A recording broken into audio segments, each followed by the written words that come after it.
Ben Stokes ने कर दी बहुत बड़ी गलती। इंग्लैंड दिग्गज का फूटा कप्तान बेन स्टोक्स पर गुस्सा। इंग्लैंड के दिग्गज खिलाड़ी ने दिया है बहुत बड़ा बयान और इस बयान में हाईलाइट करी है कप्तान बेन स्टोक्स की बहुत बड़ी गलती जो चौथे मुकाबले में बेन स्टोक्स ने कर दी।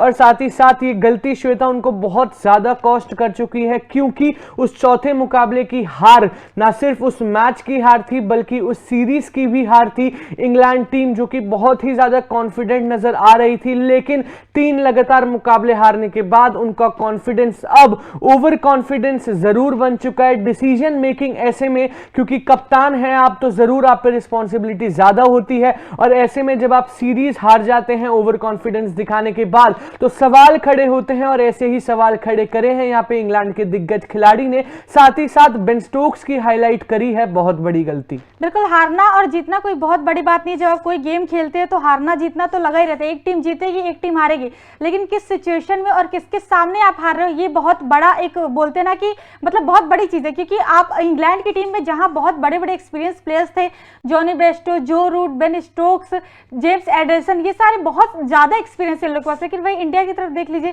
सारे मतलब डेब्यूटेंट्स थे, 3-4 तो डेब्यूटेंट्स खेल रहे थे। बल्लेबाजी एक्सपीरियंस के नाम पे एक रोहित शर्मा और रविंद्र जडेजा बैटिंग में दिख रहे थे, बाकी कोई इतना ज्यादा किसी को मतलब कि किसी को ऐसा भी नहीं था कि कोई 5 साल 4 साल खेला हो टेस्ट, ऐसा भी नहीं। लेकिन उसके सामने सीरीज हार गई इंग्लैंड, तो ये बहुत ही ज्यादा शर्म की बात है इंग्लैंड के लिए, स्पेशली बेसबॉल एरा में जहां उन्होंने कोई सीरीज गवाई ही नहीं है। बिल्कुल सही कहा श्वेता, और इनफैक्ट पहले मुकाबले तक सारे डिसीजंस इंग्लैंड टीम के बहुत बढ़िया लग रहे थे, क्योंकि इंग्लैंड टीम ने कमाल का कमबैक दिखाया और वो मुकाबला भी अपने नाम करा। लेकिन उसके बाद 3 मुकाबले में हार का सामना करना पड़ा। साथ ही साथ ये सीरीज इंग्लैंड की टीम जो कि ओवर कॉन्फिडेंट थी और नजर आ रही थी ओवर कॉन्फिडेंट, ये सीरीज हार गई। शर्मनाक हार थी, पर्टिकुलरली तीसरे और चौथे मुकाबले। और ऐसे में नजरें डालते हैं कि आखिरकार बेन स्टोक्स की बहुत बड़ी गलती कौन सी वो गलती है जो इंग्लैंड के दिग्गज खिलाड़ी ने हाईलाइट करी है। मुझे स्टोक्स की कप्तानी पसंद है, लेकिन मुझे लगा कि उन्होंने 2 स्पिनरों रूट और टॉम हार्टली के साथ गेंदबाजी की शुरुआत कराकर बड़ी गलती की है।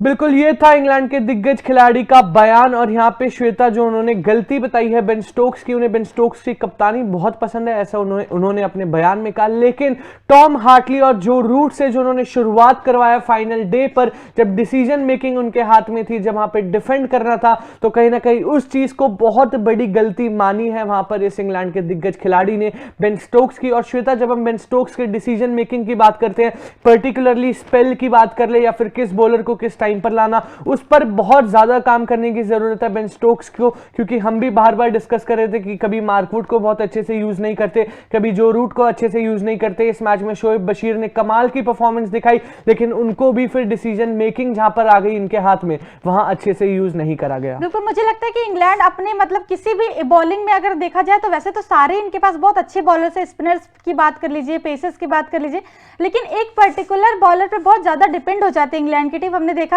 जहां टॉम हार्टली ने 7 विकेट्स लिए थे, तो सारे ओवर्स आप टॉम हार्टली को दे दिए, सारे ओवर्स आप टॉम हार्टली को आपने दे दिए। चलिए, उनके पास मोमेंटम था, आपने दे दिए। उसके सामने इस मुकाबले में देखा जो चौथा मुकाबला चल रहा था, वहां पे शोएब बशीर ने आपको 5 विकेट हॉल निकाल कर दिए थे पहले इनिंग में। उसके बाद से आपने सारे ओवर लगातार शोएब बशीर से करवाया, उन्होंने आपको दिया भी रिजल्ट।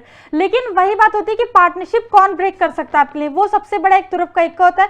और जो रूट, चलिए आप जो रूट और टॉम हार्टली को अगर लेकर आए वहां पे, वो तो अपनी अपनी ओपिनियन होती है, क्योंकि क्रैक्स बहुत ज्यादा खुल चुके थे चौथे दिन। हम देख रहे थे कि स्पिनर्स को बहुत ज्यादा हेल्प मिल रही थी। अगर इंडिया अगर रोहित शर्मा करवाते तो शायद वो भी जडेजा, अश्विन या अश्विन और कुलदीप से शुरुआत करवाते। लेकिन ये अपनी अपनी ओपिनियन है, उस वक्त बेन स्टोक्स को जो सही लगा उन्होंने किया। लेकिन अगर मेरे से पूछा जाए तो मैं तो यही कहती कि भाई आप एक पेसर और एक स्पिनर का जो ड्यू है वो ट्राई कर सकते थे, क्योंकि स्पिनर रहता तो उसको हेल्प भी मिलती पिच से, और अगर पेसर होता तो सामने वाले बैट्समैन को वो टिकने नहीं देता, सेट नहीं होने देता फील्ड। बिल्कुल, और यही सारी गलतियां Shweta I feel Ben Stokes की इस गेम में, पर्टिकुलरली इस सीरीज में बहुत ज्यादा हाईलाइट हुई है। जितने चेंजेस इन्होंने करे हैं, पहले मुकाबले में एक पेसर के साथ उतरे, फिर वापस 2 पेसर के साथ, फिर आपने मार्क वुड जिन्होंने अच्छा परफॉर्मेंस दिखाया उनको ड्रॉप कर दिया फॉर नो रीजन। फिर जैसा कि श्वेता आपने हाईलाइट करा, टॉम हार्टली 7 विकेट लेने के बाद बेन स्टोक्स ने इतना कॉन्फिडेंस, इतने ओवर दिए टॉम हार्टली को, बहुत कारगर नहीं भी साबित हो रहे थे। इनफैक्ट एक तरफ रेहान अहमद थे जिनको लेट लाया जाता था, लेकिन फिर भी 1-2 विकेट लेके जाते थे, क्रूशियल विकेट्स, पार्टनरशिप तोड़ते थे, लेकिन प्रायोरिटी उन्हें नहीं दी जाती थी। फिर बात करें जो रूट की, एक्सपीरियंस एक्सपीरियंस्ड मोस्ट। भाई जैक लीच के जाने के बाद तो बेन स्टोक्स को समझ जाना चाहिए था कि मेरे पास स्पिनर्स में एक्सपीरियंस्ड मोस्ट वहां पर, स्पेशली इंडियन कंडीशंस में जो रूट ही है, लेकिन उनका भी इस्तेमाल वहां पर ढंग से नहीं करा। जेम्स एंडरसन, मार्क वुड, साथ ही साथ आपने रिचर्डसन नहीं, माफ कीजिएगा, रॉबिन्सन का आई गेस आपने जो है इस्तेमाल कर लिया। 3 पेसर का इस्तेमाल कर लिया आपने मात्र 4 ही मुकाबले में। मतलब क्लैरिटी नहीं थी वहां पर कप्तान के माइंडसेट में, और वही नजर भी आया। बाकी आप अपना ओपिनियन इस बारे में बता सकते हैं कमेंट सेक्शन में। तब तक के लिए देखते रहिए तूफान स्पोर्ट्स। लाइक शेयर सब्सक्राइब तूफान स्पोर्ट्स।